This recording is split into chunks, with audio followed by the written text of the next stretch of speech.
ओम नमो भगवते वासुदेवाय नमः। स्वागत है आप सभी का मेरे यूट्यूब चैनल पर।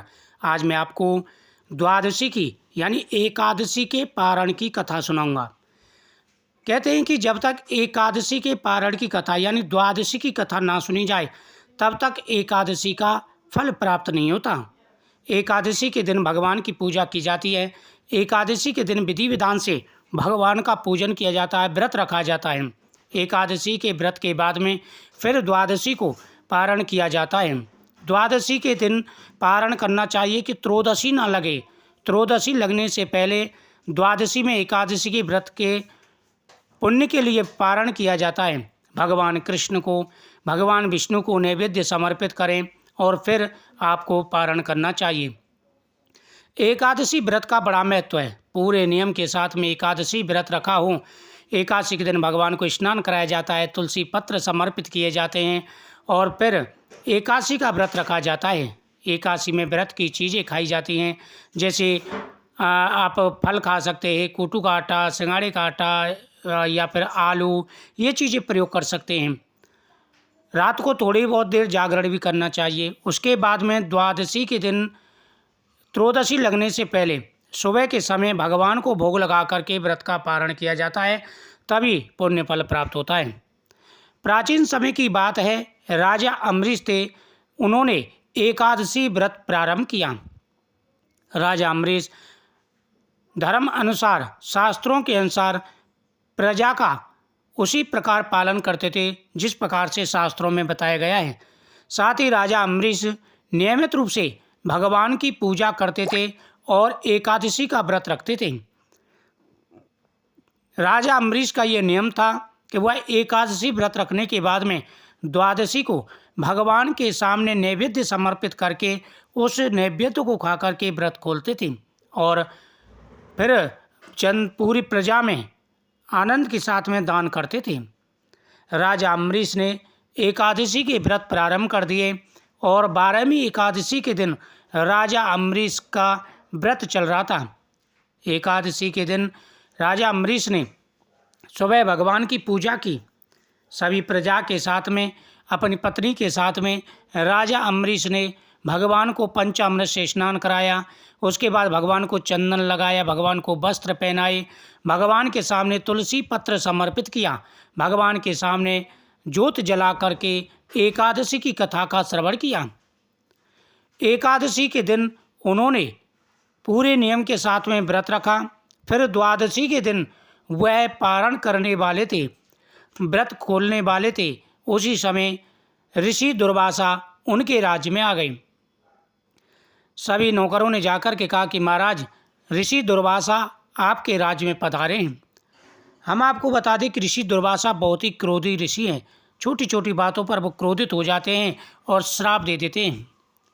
ऋषि दुर्वा का आगमन सुनकर के राजा अम्बरीश भागे भागे गए और राजा अम्बरीश ने ऋषि दुर्वासा को आसन दिया, उनके चरण धोए।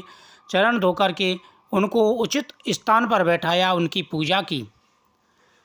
ऋषि दुर्वासा ने कहा कि हे राजन, हम तीर्थ यात्रा से थक कर के आ रहे हैं और आज द्वादशी है। हमने एकादशी का व्रत रखा था, आज द्वादशी है तो हमें पारण करना है। लेकिन हम रास्ते में जाए थे, आपकी नगरी पड़ी, हमने कहा यही उचित समझा, चलो राजा अम्बरीश के राज्य में चल कर के व्रत का पारण यानी एकादशी का व्रत खोलते हैं।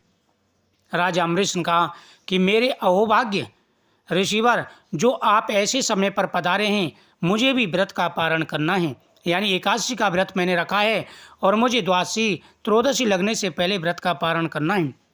ऋषि दुर्वासा ने कहा कि राजन, आप चिंता मत करिए, आप तैयारी करिए, मैं स्नान करके अभी आता हूँ। मेरे शिष्य मेरे साथ जा रहे हैं और हम स्नान कर करके शीघ्र ही आएंगे। दुर्वासा ऋषि के साथ में उनके शिष्य स्नान करने के लिए चले गए। दुर्वासा ऋषि स्नान करते करते काफ़ी लेट हो गए। इधर त्रयोदशी तिथि लगने वाली थी। राजा अम्बरीश के पुरोहित ने कहा कि हे राजन, त्रयोदशी तिथि लग गई तो फिर आपका व्रत पूर्ण नहीं माना जाएगा, इसलिए ऋषि दुर्वासा तो काफ़ी लेट हो गए हैं, आपको व्रत का पारण करना चाहिए। राजा अम्बरीश ने काफ़ी समय इंतजार किया, लेकिन दुर्वासा ऋषि नहीं आए, क्योंकि इसमें भी भगवान की लीला थी। भगवान को तो अपने भक्तों की महिमा दिखानी होती है।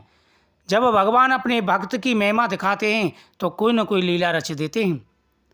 महर्षि दुर्वासा के अभिमान को भी तोड़ना था, इसलिए महर्षि दुर्वासा को लेट करा दिया। अब राजा अम्बरीश भगवान कृष्ण से क्षमा याचना करते हैं कि हे प्रभु, मंत्रहीनम क्रियाहीनम भक्तिहीनम सुरेश्वरा यद पूजितम मया देवम परिपूर्णम परमेश्वरा। हे प्रभु, मैं मंत्र जानता नहीं हूँ, ना ही कोई विधि जानता हूँ। मैंने तो जैसे श्रद्धा भाव से व्रत रख रहा हूँ उसी प्रकार से व्रत रखता चला रहा हूँ और उसी प्रकार से द्वादशी को अपना व्रत खोलता हूँ। आज द्वादशी है और त्रयोदशी लगने वाली है। दुर्वासा ऋषि लेट हो रहे हैं, अगर वो आ जाएं तो आप संभाल लेना और आप मुझे क्षमा करना। ऐसा कह करके राजा अम्बरीश ने तुलसी का पत्ता उठाया। राजा अम्बरीश ने तुलसी का पत्ता उठाया और वो तुलसी का पत्ता ग्रहण कर ही रहे थे, इतने में ही दुर्वासा ऋषि वहाँ पर आ जाते हैं। दुर्वासा ऋषि ने राजा अम्बरीश को जैसे ही तुलसी का पत्ता ग्रहण करते देखा, उन्हें क्रोध आ गया। उन्होंने कहा कि हे राजन, आपको ऐसी चीज़ें शोभा नहीं देती, आप अतिथि सत्कार से विमुख हो रहे हो। मैंने कहा था कि मैं अपने शिष्यों के साथ में आपके साथ आकर के व्रत का पारण करूंगा, लेकिन आपने इस धोखा दिया है, आपने अतिथि सत्कार को दुत्कारा है, इसलिए मैं तुम्हें अभी श्राप दे सकता हूँ, लेकिन जिस प्रकार से तुमने राक्षसी कर्म किया है, ये राक्षसी कर्म है, तुम्हें एक राक्षसी ही दंड देगी। तभी दुर्वासा ने अपने सिर के बाल उखाड़ के जमीन पर फेंके। वहाँ से एक राक्षसनी उत्पन्न हुई और अम्बरीश राजा को मारने के लिए चली। तभी अम्बरीश राजा ने भगवान गोविंद से प्रार्थना की कि हे प्रभु, मेरे प्राणों की रक्षा करें, मैंने कोई गलती नहीं की। आप सभी जानते हैं भगवान तो भगवान है, अपने भक्तों की कैसे परीक्षा लेते हैं और साथ ही अपने भक्तों की रक्षा भी करते हैं। अगर भगवान के भक्तों पर कोई उंगली उठाता है, भगवान के भक्तों का कोई अपमान करता है तो भगवान बर्दाश्त नहीं करते।